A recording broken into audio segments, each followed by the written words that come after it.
Commander Jake Morrison stood at the front window of his spaceship, looking out at the dark space where Earth used to shine. His hands were pressed against the cold metal rail as he watched the empty solar system. 500,000 years had passed since the last human died on their home planet. Yet here he was, along with thousands of other people who still carried human blood in their veins. The ship around him was called the UES Titan's Dawn. It was huge, almost like a floating city in space. Jake could hear the soft sounds of the engines and the quiet voices of his crew as they worked. But all he could think about was the dead world that lay ahead of them. Captain Lisa Hayes walked up beside him. She was his second in command and had been his friend for many years. Her face looked tired and worried as she held a small computer tablet in her hands.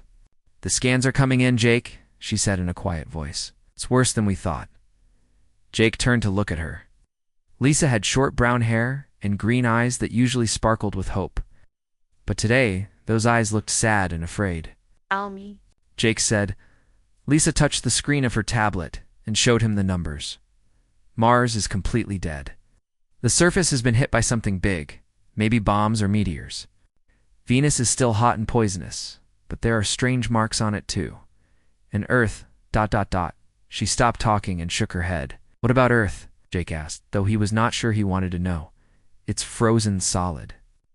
The whole planet is covered in ice, but that's not the worst part. There are huge scars across all the land. It looks like someone set off nuclear bombs everywhere." Jake felt his heart sink. He had hoped that maybe, just maybe, some humans had survived on Earth. Maybe they had found a way to fight off the terrible sickness that had killed everyone else. But the scans showed only death and destruction. Behind them, a young man called out from his workstation. His name was Ben Parker, and he was in charge of finding other ships in space. "Commander Morrison, sir," Ben said, his voice shaking a little. "I'm picking up something strange." Jake and Lisa walked over to Ben's station. The young man had black hair and wore the blue uniform of the navigation team. His face was pale as he pointed at his screen. "What is it, Ben?" Jake asked. "Right there." "Our ship's out there, sir. A lot of them. They're coming from the edge of the solar system, and they're all moving toward us." Jake felt his blood turn cold. After 500,000 years, something was still alive in the place where humans used to live. And whatever it was, heading straight for their fleet. "How many ships?" Lisa asked. Ben looked at his numbers again. "At least 50, maybe more. They're still too far away to get a clear count." "But sir, there's something else. They don't look like any ships I've ever seen before." "Ow." Jake stared at the screen. Small dots of light were moving across the dark background of space. They were still far away, but they were definitely getting closer. "Get me Dr. Helen Cross," Jake ordered. "And tell Admiral Sullivan that we need an emergency meeting right now." As Ben started making the calls, Jake thought about how they had ended up here. These people were the children and grandchildren of humans who had escaped Earth. Long ago, when the Wrathborn sickness first appeared, some smart people had seen what was coming. They had built a secret fleet of ships and sent 50,000 people far away to a safe place. The Wrathborn sickness was terrible. It changed people into monsters. It made them angry and violent, and they would attack anyone who was not sick. Like them, the people who got sick stopped being human. They became something else, something evil and hungry. Jake's ancestors had watched from far away as Earth died. They had built new homes on planets around other stars. They had children, and grew old and died generation after generation. But they never forgot about Earth. They never stopped hoping that someday they could come home. Now, after 500,000 years, they had finally returned. Jake commanded a fleet of 300 ships carrying almost 1 million people. They had better technology than the humans who had left Earth so long ago. They had weapons and shields and computers that would seem like magic to their ancestors. But as Jake looked at the mysterious ships approaching them, he wondered if all their advanced technology would be enough. Dr. Helen Cross arrived on the bridge a few minutes later. She was a tall woman with gray hair and smart eyes. Her family had been scientists for many generations, always studying the Wrathborn sickness and trying to understand it.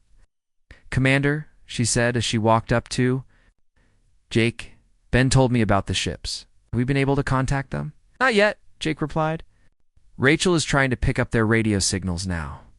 Rachel Stone was their communications officer. She sat at a station covered with lights and switches, wearing headphones as she tried to listen to signals from space. She was young and very good at her job, but right now she looked confused and a little scared. I'm getting something, Rachel called out, but it's strange. It sounds like electronic signals mixed with something else, something that sounds almost like... She stopped talking and pulled off her headphones with a shocked look on her face. Like what, Rachel? Jake asked. Rachel looked up at him with wide eyes. It sounds like screaming, sir, like people screaming in pain. The bridge became very quiet. Everyone stopped what they were doing and looked at each other with worried faces. Jake felt a chill run down his back as he realized what this might mean. Keep listening, he told Rachel. Record everything you hear. We need to know what we're dealing with. As the mysterious ships continued to approach, Jake wondered if coming back to Earth had been a terrible mistake. His people had traveled across space for 500,000 years to return to their home, but maybe some things were better left alone in the dark. The strange ships came closer over the next few hours. Jake Morrison watched them through the main screen on his bridge, and what he saw made his stomach feel sick. The ships did not look like anything humans had ever built. They were not made of metal or plastic like normal spaceships. Instead, they looked like they were alive. The ships had smooth, curved surfaces that seemed to move and change shape as they flew through space. They glowed with a sick green light that pulsed like a heartbeat. Some of the ships had long tentacles hanging from them, while others had what looked like giant eyes staring out into the darkness. This is impossible, whispered Ben Parker, as he stared at his scanner readings. These ships are giving off heat signatures like living creatures, but they're also showing up as machines at the same time. Captain Lisa Hayes stood next to Jake, her face pale with worry. How many are there now? She asked. 73, Ben replied, and more keep appearing from behind the outer planets.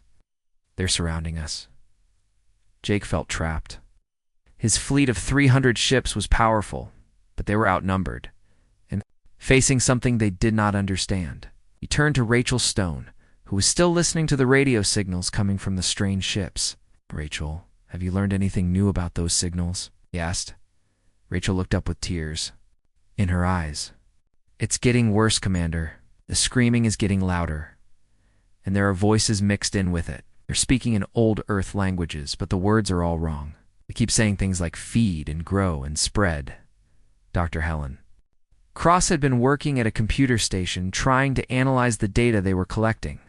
She was the smartest person on the ship when it came to understanding the Wrathborn sickness.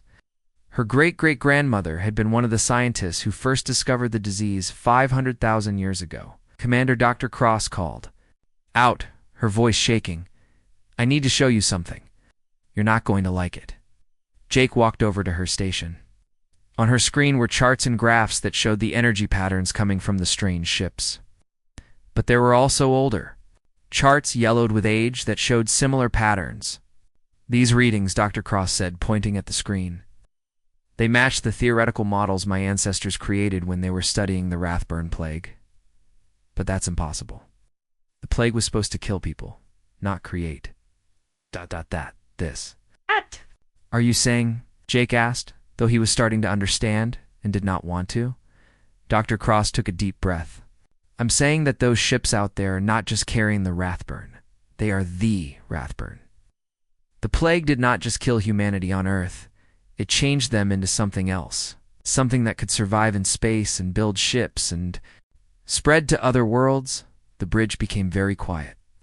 Everyone stopped what they were doing and stared at Dr. Cross. Jake felt like someone had punched him in the stomach. That means, Lisa said slowly, that those creatures out there used to be human. Not just human, Dr. Cross continued. They've been evolving for 500,000 years. The plague did not just infect people and make them violent.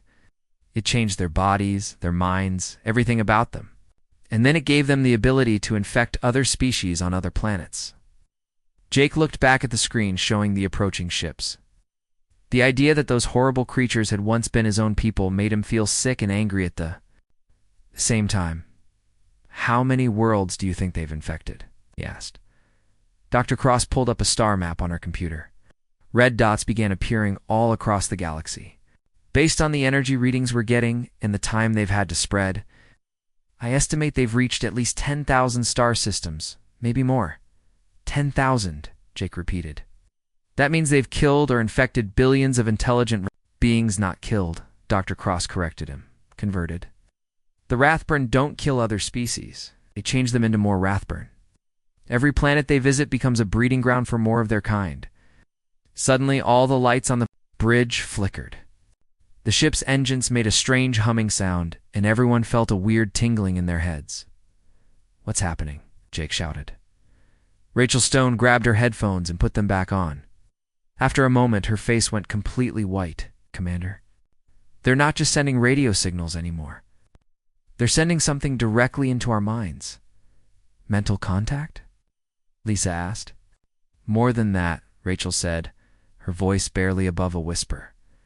"They're trying to communicate with us. And they're happy to see us." Jake felt a chill run down his spine. Happy. "They're calling us lost children," Rachel continued. "They say they've been waiting for us to come home. They want to ... to welcome us back to the family." Dr. Cross stood up quickly, knocking over her chair. "We have to get out of here now. If they can make mental contact with us, they can start the infection process." But before Jake could give the order to retreat, a new voice came over the ship's communication system. It was not Rachel's voice or anyone else from the crew. It was something else, something that sounded like it was speaking through water or thick mud. "Children of Earth," the voice said. "We have missed you for so long. Come home to us. Yes. Make you whole again. Let us show you what humanity can become when it is perfected." Jake grabbed the communication microphone. "This is Commander Jake Morrison of the human fleet. We are not your children. We are here to stop you," the voice laughed, and the sound made everyone on the bridge cover their ears. "You cannot stop what you are destined to become. We are your future. We are what humanity was always meant to be. Strong, united, eternal." "We'll see about that," Jake said, and he cut off the communication. He turned to his crew, sent a message. "To Admiral Sullivan, tell her we need to retreat and regroup. We're not ready for this fight." But as he spoke, more ships appeared on their scanners. The Wrathborn fleet was growing larger by the minute, and they were getting closer. Jake realized, with growing horror, that they might already be trapped. Admiral Kate Sullivan made the hardest decision of her life. She stood in the main command center of her flagship, the UES Liberty, watching as more Wrathborn ships appeared on the screens. They now counted over 200 enemy vessels, and they were closing in fast. "All ships prepare for battle," she said into her communicator. "This is not a retreat. This is humanity's stand." Jake Morrison heard the order from the bridge of his ship. He looked at his crew and saw fear in their eyes, but also determination. They all knew what was at stake. If they ran away now, the Wrathborn would follow them back to their new homeworlds. Millions of innocent people would be infected and changed into monsters. "You heard the Admiral," Jake said to his crew. "Battle stations. Show these things what real humans can do, Lieutenant." Commander Ryan Brooks was already in his fighter ship, leading a squadron of 50 other pilots. He was 25 years old and had been training for space combat his whole life, but nothing had prepared him for fighting against creatures that used to be human. "All fighters, this is Brooks," he said over the radio. "Remember, these ships may look alive, but they can still be destroyed. Aim for the glowing parts. Those seem to be their weak spots." The first wave of human fighters shot forward like arrows. Their ships were small and fast, equipped with weapons that could bend space and time. These quantum phase weapons had been developed over thousands of years of technological advancement. Ryan fired his first shot at a Wrathborn ship that looked like a giant jellyfish floating in space. The weapon hit the creature and seemed to disappear inside it. For a moment, nothing happened. Then the ship began to shake and twist as the quantum energy tore it apart from multiple dimensions at once. "Direct hit," Ryan shouted. "The quantum weapons work." All around the battlefield, human fighters began scoring hits on the Wrathborn ships. The enemy vessels, despite their terrifying appearance, had never faced weapons like these. They had spent 500,000 years conquering primitive civilizations. But humanity's descendants had kept advancing their technology. On the Liberty, Chief Engineer Amy Foster was coordinating a special operation. She was a small woman with red hair and brilliant green eyes. Her job was to deploy the null field generators, devices that could disrupt the mental connections between Wrathborn creatures. Null field at 20% power, she reported to Admiral Sullivan. Beginning deployment now. Invisible waves of energy spread out from the human fleet. The null fields were designed to block psychic communications. Based on research that Dr. Cross's ancestors had started centuries ago, the effect was immediate and dramatic. Many of the Wrathborn ships suddenly stopped moving in formation. Some began spinning wildly through space while others started attacking each other. For the first time in 500,000 years, the infected creatures experienced isolation and confusion. "It's working," Amy shouted. "They can't coordinate their attacks anymore." But the Wrathborn were not helpless. They had survived and conquered the galaxy by adapting to any threat. Within minutes, they began to change their tactics. Instead of attacking in organized groups, they started to retreat. Drawing the human fleet deeper into the solar system, Jake watched the enemy ships pull back toward Earth. Something felt wrong about this. The Wrathborn had seemed surprised by the human weapons at first, but now they were moving with purpose again. "Lisa," he said to his second-in-command, "this feels like a trap." Captain Lisa Hayes was studying the battle reports on her screen. "I think you're right. They're leading us toward Earth. But why?" Dr. Helen Cross, who had been monitoring the enemy communications, suddenly looked up with horror on her face. "Commander, I'm picking up massive energy readings from Earth itself. There's something down there, something big." On the main screen, they could see their home planet growing larger as the fleet moved closer. Earth looked like a frozen ball of ice and rock, with huge scars across its surface from ancient nuclear explosions. But as they watched, cracks began to appear in the ice. "Those aren't natural cracks," Ben Parker said from his station. "Something is pushing up from underneath." The truth hit Jake like a punch to the stomach. They turned Earth into a nest. The planet's surface began to break apart like an eggshell. Massive chunks of ice and rock flew into space as something enormous pushed up from below. What emerged was beyond anything the humans had imagined. Earth had not been dead for 500,000 years. It had been transformed into the largest Wrathborn breeding ground in the galaxy. Billions of creatures had been growing and evolving. In the planet's core, feeding on the heat and minerals deep underground, the creatures that came pouring out of Earth were nothing like the ones in the ships. These were bigger, more evolved, more terrifying. Some were the size of buildings, with hundreds of tentacles and multiple heads. Others looked like massive worms made of metal and flesh, stretching for kilometers through space.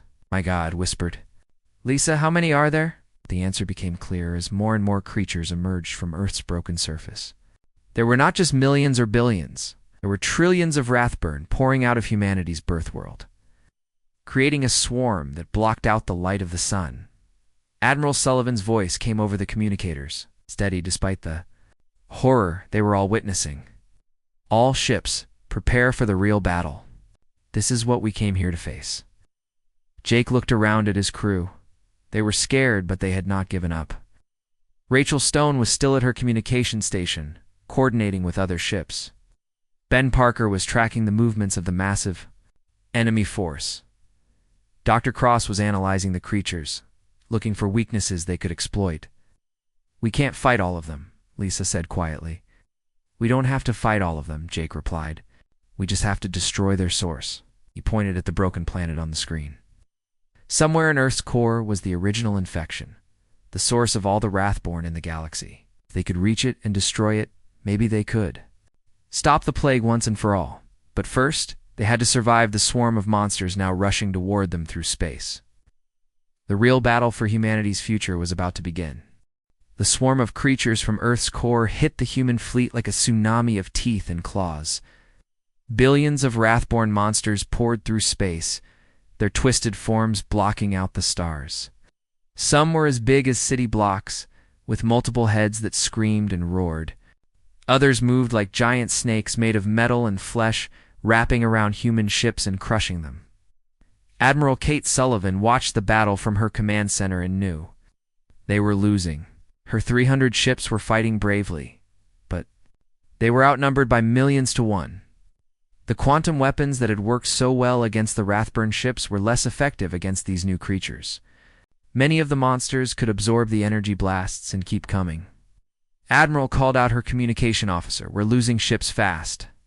The Titan's Dawn reports heavy damage, and the Morning Star just went dark.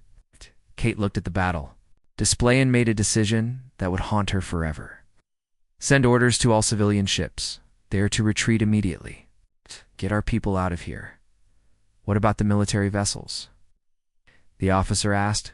Kate's jaw tightened. We stay and fight. Someone has to buy the civilians time to escape. On Jake Morrison's ship, the bridge was shaking from enemy attacks. The Titan's Dawn had taken several hits, and sparks were flying from damaged control panels. Jake held onto his command chair, as another impact sent everyone stumbling.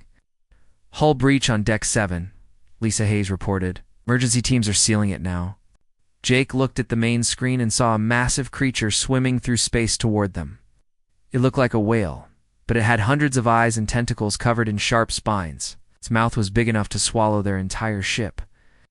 Ben, get us out of its path, Jake ordered. I'm trying, sir, but the engines are damaged. You can't maneuver fast enough.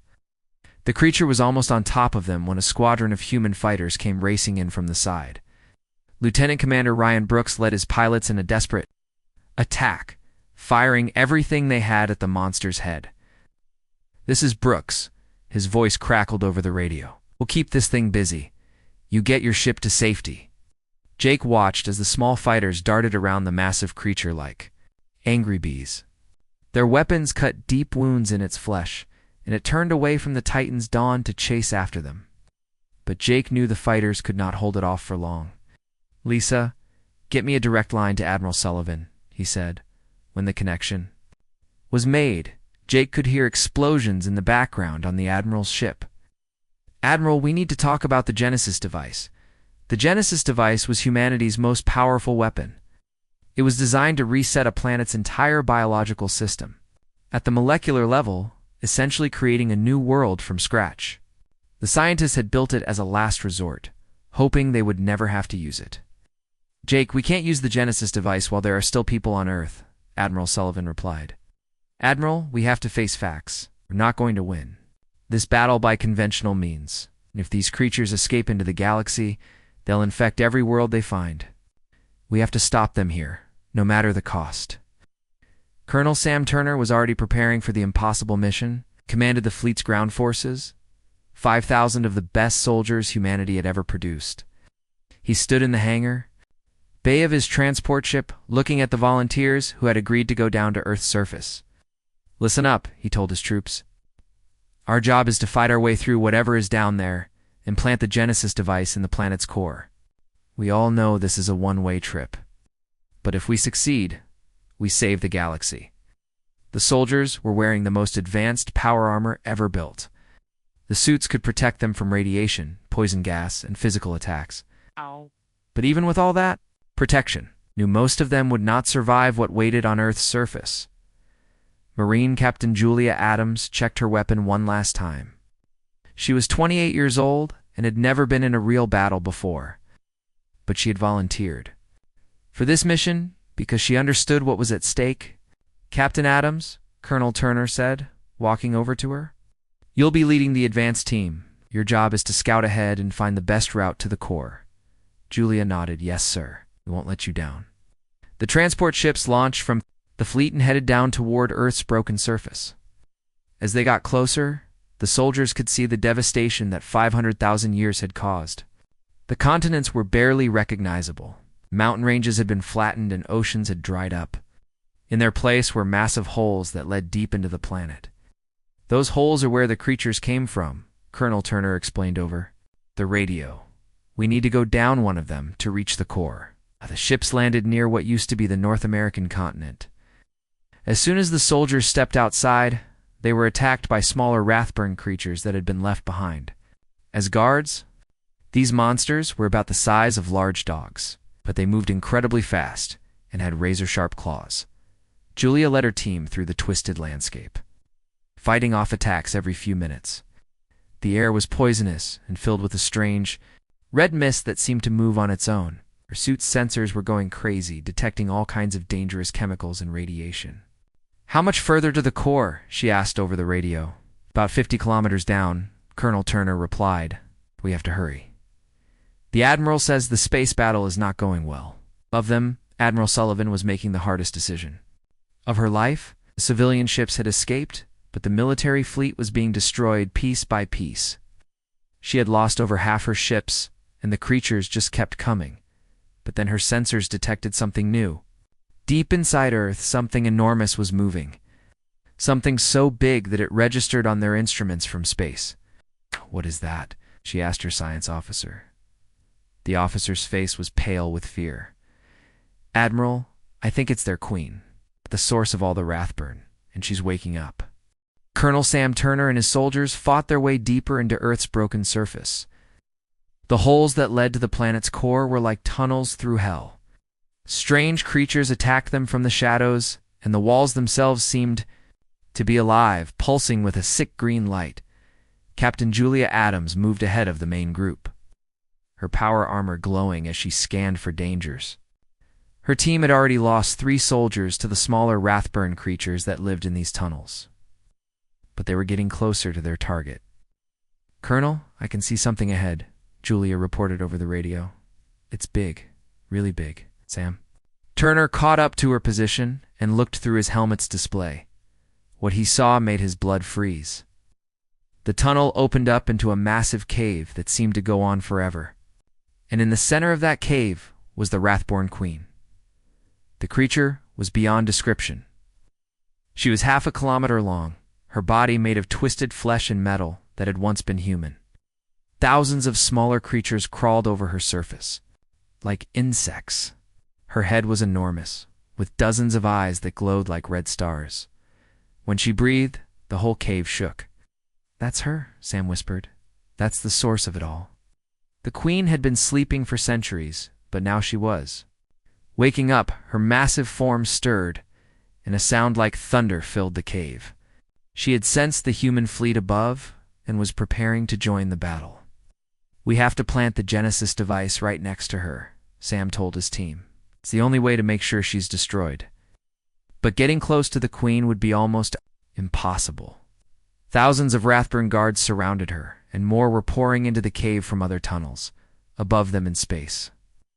Admiral Kate Sullivan watched her fleet continue to shrink. She had started with 300 ships, and now she had less than 50 left. The Wrathborn creatures seemed endless, and more kept emerging from Earth's surface. "Admiral," her communication officer called out, "the Titan's Dawn is requesting permission to attempt a final assault."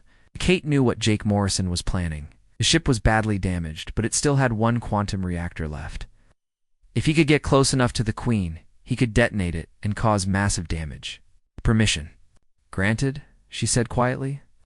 "Tell Commander Morrison that it's been an honor serving with him."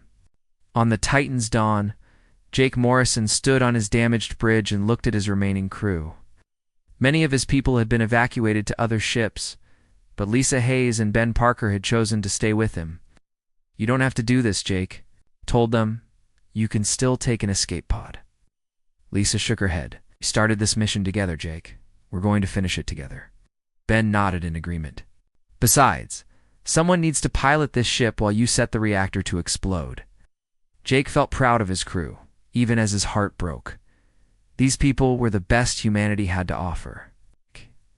They were willing to sacrifice everything to save the galaxy from the plague their own species had become. "All right then," Jake said. "Let's go end this." The Titan's Dawn broke away from the main fleet and dove toward Earth. Wrathborn creatures swarmed around them, tearing at the ship's hull with claws and tentacles. But Jake pushed the engines to maximum power, racing toward the planet's surface. Down. In the cave, Colonel Turner's team was running out of time. The Genesis device was armed and ready, but they could not get close enough to the Queen to place it properly. The Wrathborn guards were too numerous, and more arrived every minute. "Julia, take your team and create a distraction," Sam ordered. "Draw them away from the Queen.